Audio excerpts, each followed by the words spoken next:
Hi, I'm Tina from Indian LCHF. In this video, we talk about what are the best foods for children.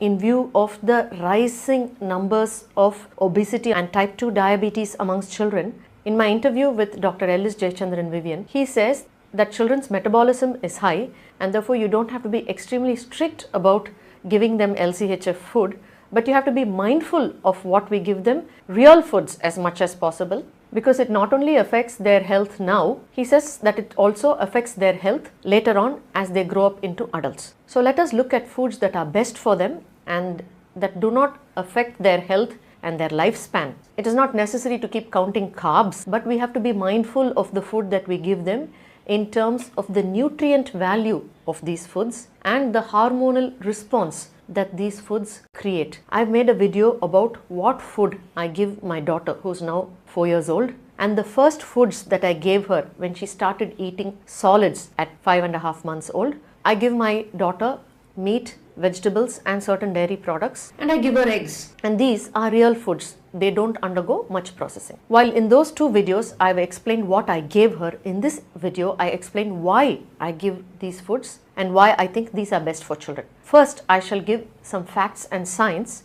regarding these foods, and then later on some perspectives which I hope will open up your mind and help you make informed choices for your children. I think we all know and we'll agree that being fat or overweight or obese is a health problem. More children are obese and unhealthy now than ever before. So let us look at some scientific facts about how children develop fat cells. Eating patterns and fat cells are programmed during childhood. The number of fat cells are determined right from when they are fetuses in the mother's womb till age 2. There are two things that are to be considered: the number of fat cells, size of the fat cells. Both are determined by the amount of insulin, leptin and cortisol secreted in the body. Therefore, it is important to give children foods that do not give them an increased number of fat cells. So what are the foods that increase fat cells that are bad for children?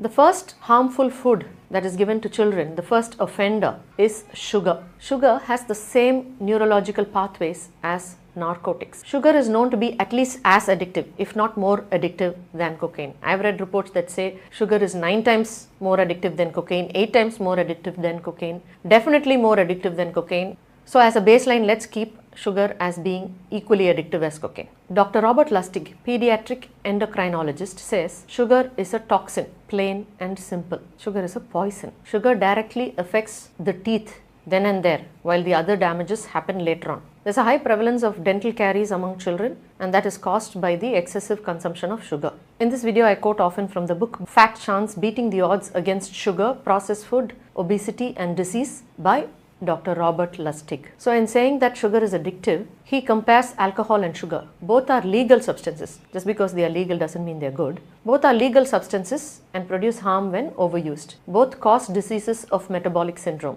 Both are addictive, acting at the reward center of the brain with binging, craving, tolerance and withdrawal. Sugar is nearly in everything that a child eats, and you're hooked on it right from childhood. You're addicted to it from childhood. And this applies to sugar in any form. We should not think of sugar just as the white crystal thing that we add, or the brown unrefined jaggery, demerara sugar, etc. But also the sugar that is in other forms like any fruit juice, carbonated drinks, chocolates and candy. They rank low in the nutrient value and low because of the hormonal response that they create. They make the body secrete high levels of insulin, and we know that higher frequency and higher levels of insulin leads to insulin resistance. The second offender is caffeine, another addictive substance. Now we usually think that caffeine is contained in coffee and tea, but we should remember that it is also contained in chocolate and soft drinks. This is where children get their caffeine intake from. Soft drinks are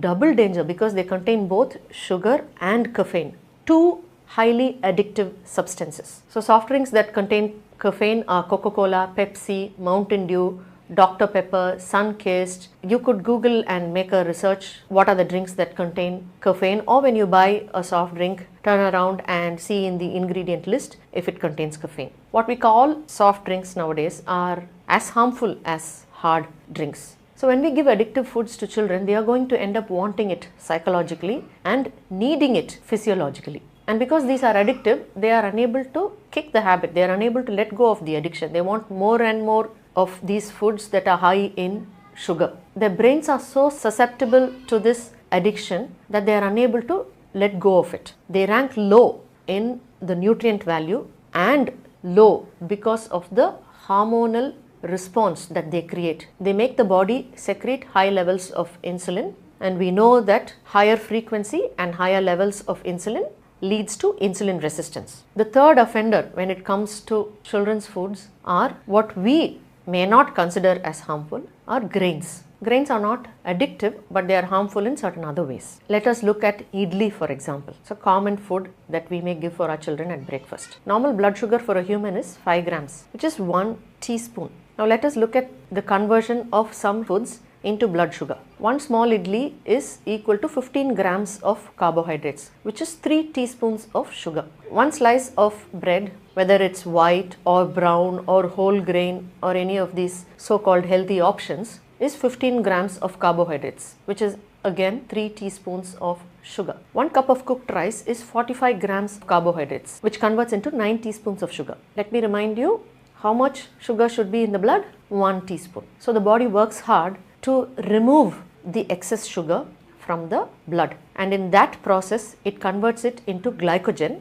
but the body has limited glycogen reserves. The rest of it is converted into fat. The body has unlimited fat reserves. One serving of Zincovit, which is a popular and seems to be the only available multivitamin supplement for children. We went around asking in many pharmacies and they seem to have only this. One serving of Zincovit contains 2.5 milligrams, that is half a teaspoon of sugar. So just one serving of a multivitamin syrup for a child is half of the amount of sugar that should be circulating in the blood. So when we think of sugar, we don't think just of sugar in the sugar form or in a drink form. We have to think of grains that when we eat are converted into sugar by the body. Real foods that undergo very few number of processes is what is good for children. Grains go through a lot of processing, even though we like to believe that they don't go through processing. What are grains or millets? Grains and millets are seeds. They are seeds of grass that the cow and goat and other herbivorous animals have to eat. What is the purpose of seeds? The purpose of seeds is to multiply and propagate its own kind. So grass seeds are meant to multiply into much more grass. These seeds of grass is taken, put through many processes where the bran is removed, the hull is removed, it is polished, the few nutrients that are in it are removed, and by the time it comes to the table, it becomes a food that has not much value in terms of nutrition. And then it still has to be soaked and cooked, or it is ground and made into various food products. So not only are grain products processed through several processes, they also end up being refined in many cases. For example, when they are ground into powder form is what is called refined. When they are refined, they are absorbed into the bloodstream much more rapidly than when they are not ground. Maida or all-purpose flour is then put through another process, which is bleaching, and made white. That is also unhealthy. So refined carbohydrates like pasta, noodles,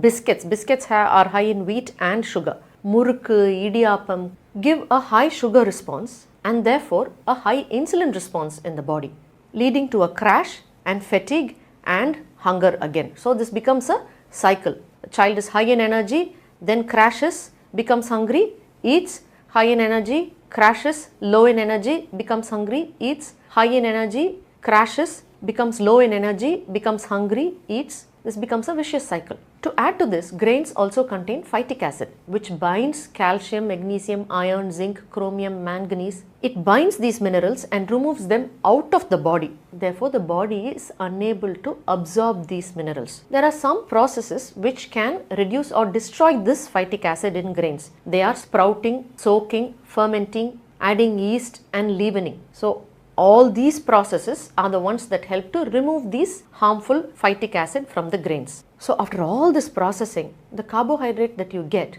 is not nutrient dense. All this hard work, sprouting, fermenting, soaking, for food that is not even high in nutrients. So when you consider grains, they rank low in the nutrient value and low because of the hormonal response that they create. They make the body secrete high levels of insulin, and we know that higher frequency and higher levels of insulin leads to insulin resistance. And if you look at our video, The Tragic Meeting of Two Pandemics, you will understand the problems that are caused by insulin resistance, which is metabolic syndrome comprising of diabetes, hypertension, heart disease, obesity and other related health conditions. So I don't give my daughter grains as a regular food. Now eating seeds as an occasional food is not a problem, but taking these seeds, putting them through all these processes, stripping them of the nutrition and considering them as a predominant component of food and eating them frequently every day, every meal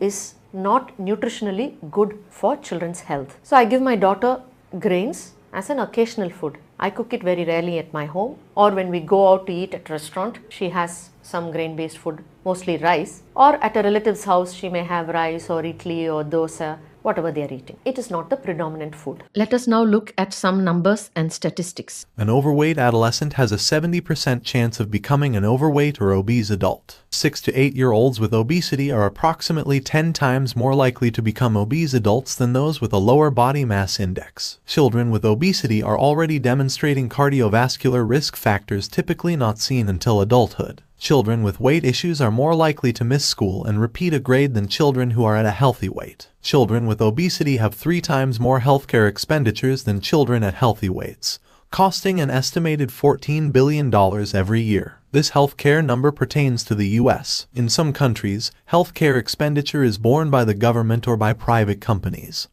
But in places like India, it's the parents that have to bear this cost for their child. Childhood obesity numbers are nearly doubling every 10 years. In the decade 2002 to 2012, obese children have increased in France from 5 to 10%, in Japan from 6 to 12%, and in South Korea from 7 to 18%. The estimated number of children aged 5 to 19 years living with obesity has increased from 86 million in 2010 to 158 million in 2020 and projected to be 254 million in 2030. In just 40 years, the number of school-age children and adolescents with obesity has risen more than tenfold, from 11 million to 124 million. In addition, an estimated 216 million were classified as overweight in 2016. International Association for the Study of Obesity and International Obesity Task Force reckon that 200 million school children worldwide are either overweight or obese. In India, the prevalence of obesity among 5 to 19-year-old children ranged between 3.6 and 11.7%.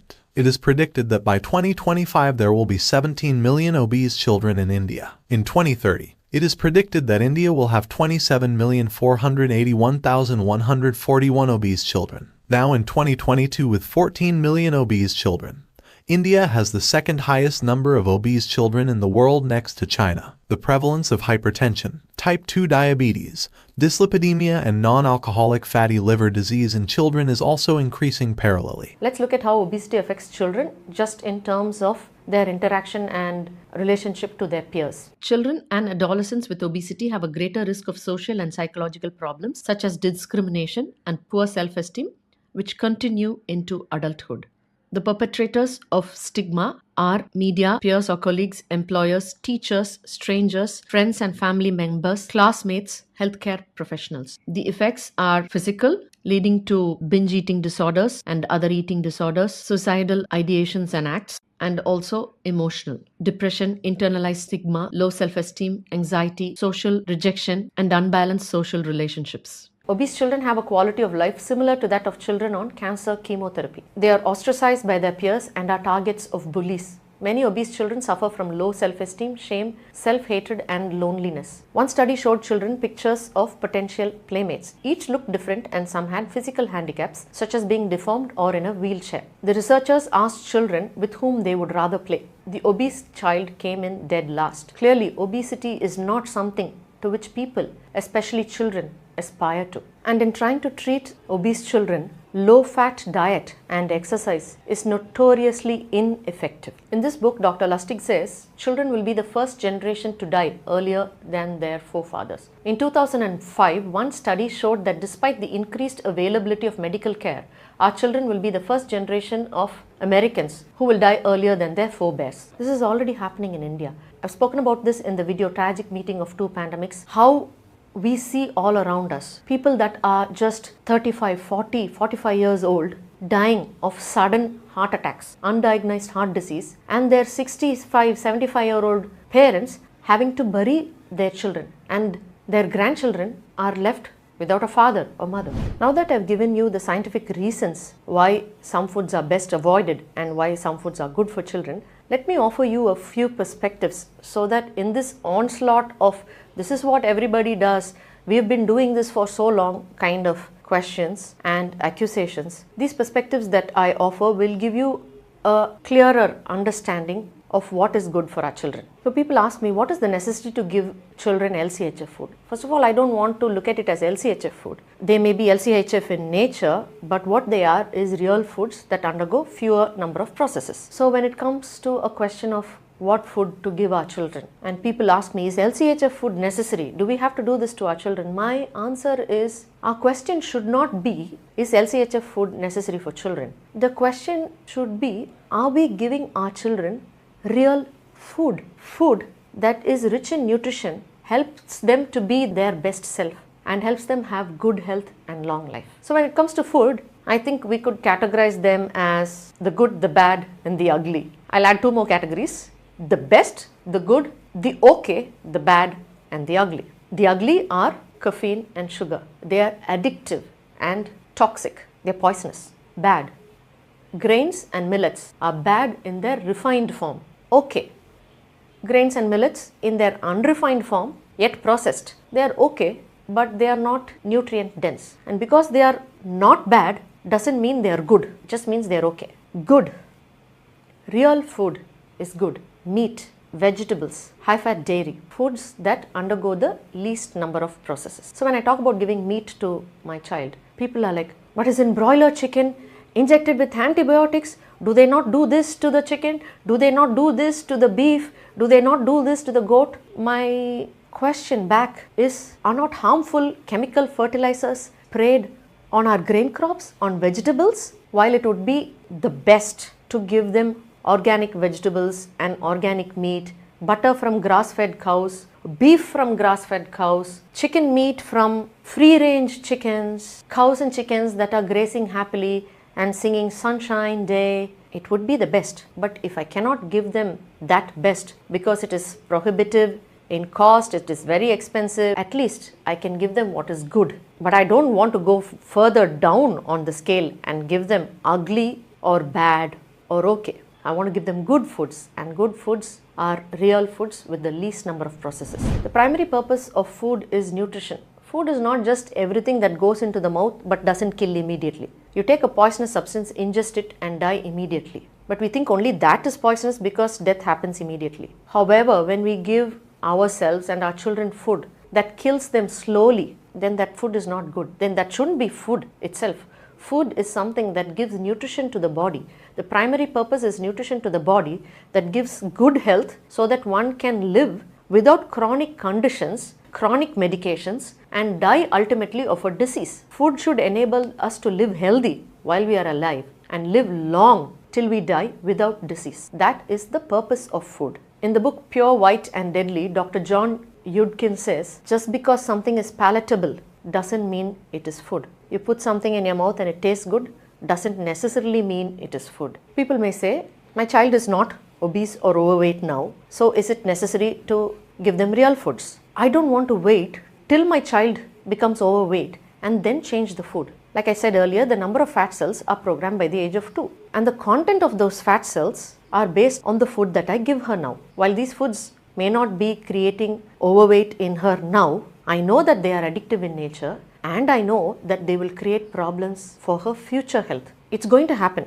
It's only a question of when, not a question of if. The child will become overweight later on, or worse still, the child may be, as an adult, toffee, thin on the outside, fat on the inside, which means she won't even know that she is unhealthy but she will be in poor health. I've explained TOEFI in another video. Do check it out. I somehow am unable to justify the approach says, okay, when the problem arises, I'll change the food. Dr. Lustig says children don't choose to be obese. They are victims, not perpetrators. So while I said that the worst offenders are sugar, caffeine, and grains, the biggest offender of them all, I think, are us, parents.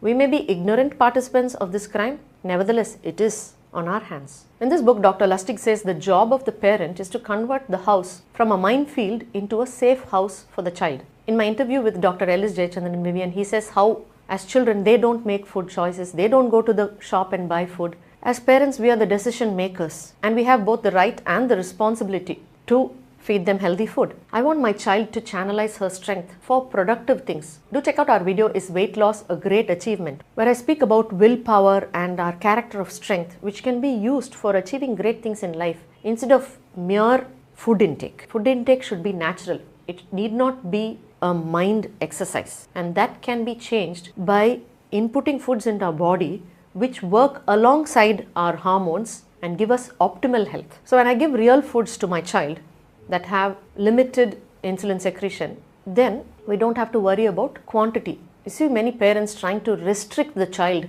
in the intake of a sweet food, which is addictive. Food is addictive and you're telling the child eat less of it. How can we expect children to do that? So when we give these harmful foods, we try to exercise restriction in terms of quantity, portion control as parents. So you use parent power, and as adults, they are expected to use their willpower. Both these are external, but hormonal control comes from the body. It comes from within the body. So if we enable the body to control food portion and food quantity by giving the right foods, your satiety hormone increases, your hunger hormone decreases, and you don't have to use willpower. So I want to give my child food that will help her work with her hormones and her body so that she can use her intelligence, her willpower, her strength of character to pursue her purpose in life instead of mere food intake. So sometimes people ask me, oh poor thing, don't you give her sugar based candies? Why are you restricting lollipops? I'm like, really? How about if I asked you back the question, oh poor thing, your teenage son or daughter, don't you give him some cocaine once in a while? Let him have a taste of it. Different poison, same effects. While one is illegal, the other flows freely through society. And people who want to restrict the intake of such an addictive and toxic substance are looked down upon, ostracized, and accused. Another perspective that I would like to offer is, my daughter sometimes complains of a stomach ache or an upset if she eats too much cake or something that's high in wheat. People sometimes ask, does eating cake affect your child's energy levels and disturb her sleep if she eats it in the evening? Or see, you should give them more wheat-based products, more chapati and or barota, so that they don't get a stomach upset when they do eat it. If she were used to it, she wouldn't have this problem. Really? Smoking is the same. First time a person smokes, they are coughing their lungs out, their eyes are watering, their head is bursting, they have extreme discomfort. So just so that they don't face discomfort in further smoking, shall we start encouraging them to smoke earlier on? Same difference. The body gets used to something, has resistance. That's the body's coping mechanism, and I've explained about homeostasis and about resistance in the video What is Insulin Resistance Part 1. Just because we want a child to get used to something and resistant to something, we don't give them the harmful object to get them used to it. Why create resistance? This discomfort that my child feels is good for her. At just 4, she has her own control mechanism. She says, if I eat too much of this, I'll get a stomach ache, so I'll eat just little. I find the wisdom of that 4-year-old so much higher than an adult who says, let them get used to it. Another perspective that I wish to offer is when people say, oh, we ate like this, we are fine. My question is, we ate like this probably because our parents didn't know any better. They didn't have the knowledge that is available to us. They didn't have the tools and the access to information that is available to us. They didn't have the kind of scientific research that is available to us now. They did what best they could. But we are equipped with much more information and knowledge. Should we not do better for our children? And oh, we are all fine now, we are all okay now. Doesn't seem like a very good place to be. Do we want our children to be okay like us, or do we want them to be better than us? This is why I feed my child what I feed. Do check out my video on what I feed my daughter. So I hope this video that has facts about the hormonal responses of foods to children and their nutrient values, and these perspectives that I have offered helps you to make informed choices for good health and long life for your children. Do share this video if you think it will be useful for somebody. Click like if you like this video, and subscribe and click bell notification if you like to receive further videos from our channel. Thank you.